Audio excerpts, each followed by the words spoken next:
бір жігіт айтады, пайғамбарымыз саллаллаху алейхи вассаламмен бір жорыққа шықтым.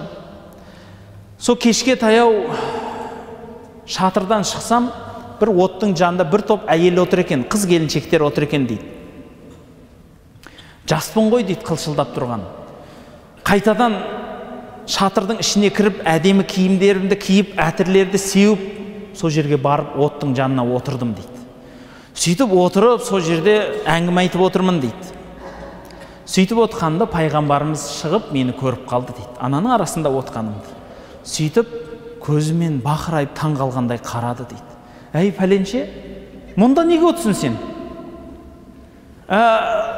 Сасып қалдым дейді. Сөйттім да, жай мынау түйем қашып кетіп еді, соны байлайтын жіп іздеп шығып едім деді дейді. Сөйтіп айттым дейді, амал жоқ. Содан пайғамбарымыз маған көзімен тіке қарап тұрды да, ымдағандай болды, маған ер деп. Сөйтіп бұрылып кетті. Мен арқасынан жүрдім дейді. Бір жерге барып тоқтап, ол кісі үстіндегі шапанын маған берді да дәрет алды.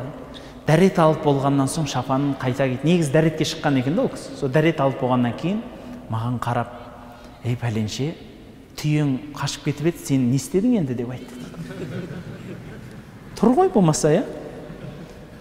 Ұялдым дейді. Содан кейін көріп қалған жерінде айтатын болды дейді. Ей пәленше, түйеңді не қылдың деп.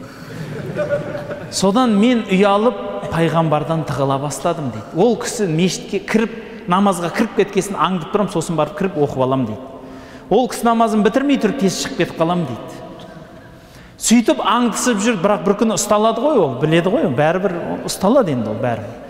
Сол сөйтіп аңдысып жүргенде бір күні мешітке келіп аңдысам, пайғамбарымыз жоқ екен, намаз оқып шығайын деп кіріп, намазға тұрғаным сол-ақ еді, пайғамбарымыз кіріп қалды дейді. Ұсталды, енді намазды бұза алмайды.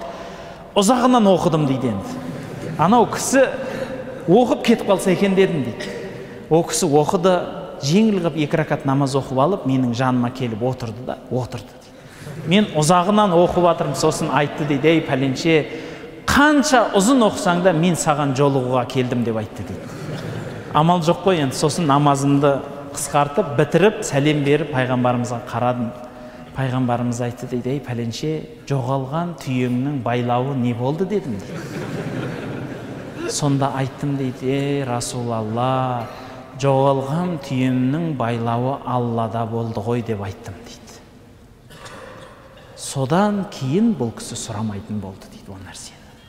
Одан кейін мен әйелдердің арасына кіріп отырмайтын болдым дейді. Сабаққа.